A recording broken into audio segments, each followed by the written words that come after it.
We do have Matt Wilson. He is the service coordination hydrologist for the lower Mississippi River for that forecast. And Matt, we want to thank you so much for coming on. And first things first, we saw so much rain across the Midwest and Mid-South this past week. Some folks saw over a foot of that rain.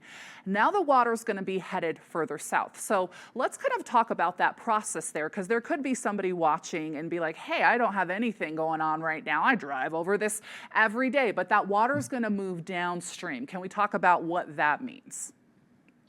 Yeah, absolutely. Thanks for having me, Jackie. Yeah. We had a broad area of 10 plus inches that stretched from Texas all the way into Kentucky.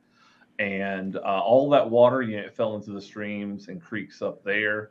It's going to make its way into some of the main stem rivers like the Ohio River and the Mississippi River. And eventually that, water is one of those things in life that just rolls downhill.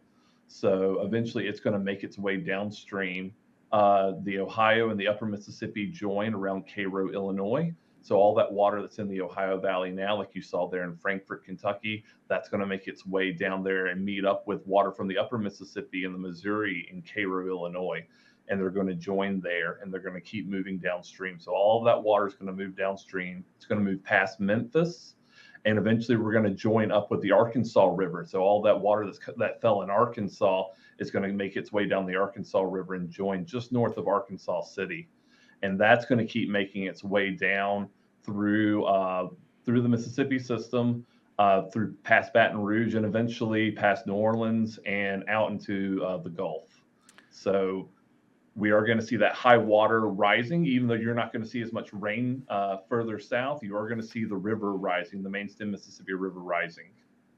Wow, that is just so fascinating how that all works, and how you made such a good point. It just all has to roll downstream there.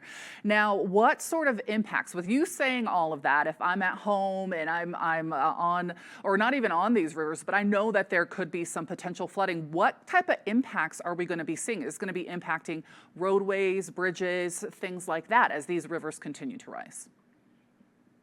Yeah, so a lot of areas, particularly in the lower part of the Mississippi Valley, are levee protected. So they do have some man-made structures to keep that water contained. But we have port structures, we have roadways and agricultural land, farmland, uh, recreational land that is outside of that levee protection. So I would expect to see a lot of that to become inundated as this water moves downstream and we reach moderate and even a few major flood forecasts that we have down here in lower Arkansas and even into Louisiana.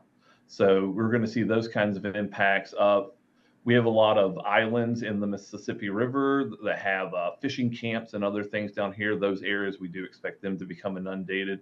And there could even be the Coast Guard could have some closures for barge traffic up and down the river in some places Mm. due to dangerous conditions caused by this high water. So these are all kinds of impacts that we could have this far south.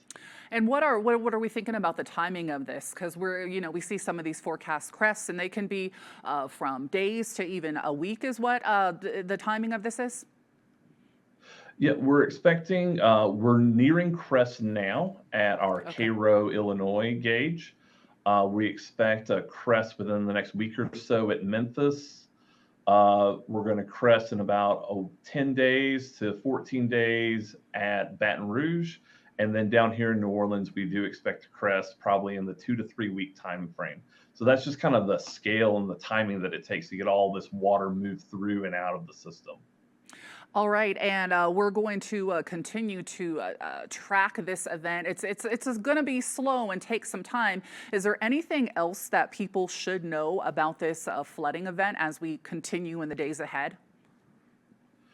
Yeah, so I think one thing, it's a phrase we like to use here in the Weather Service is turn around, don't drown. If you come across an inundated roadway, um, don't try to drive through that. You don't know what's happened to the road underneath. It could have been undermined. You could be driving along, and then you find yourself in a big pothole, and you're stuck now in the middle of the roadway, which is covered in water.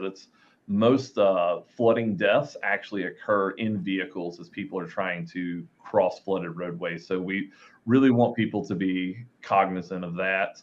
And another thing, just again, for those lower areas of the Mississippi where it hasn't really rained as much, do expect some flooding to occur.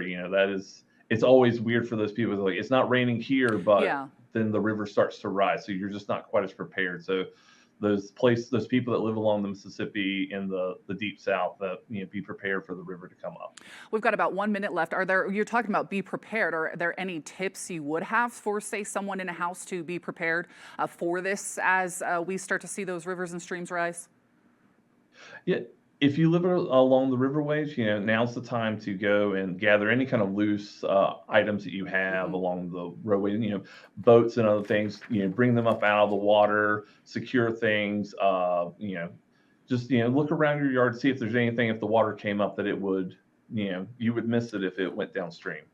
Matt, we appreciate you so much for all of that information, as this has just been such a crazy event. So we thank you for coming on. Again, that was Matt Wilson, the Service Coordination Hydrologist for the Lower Mississippi River Forecast Center.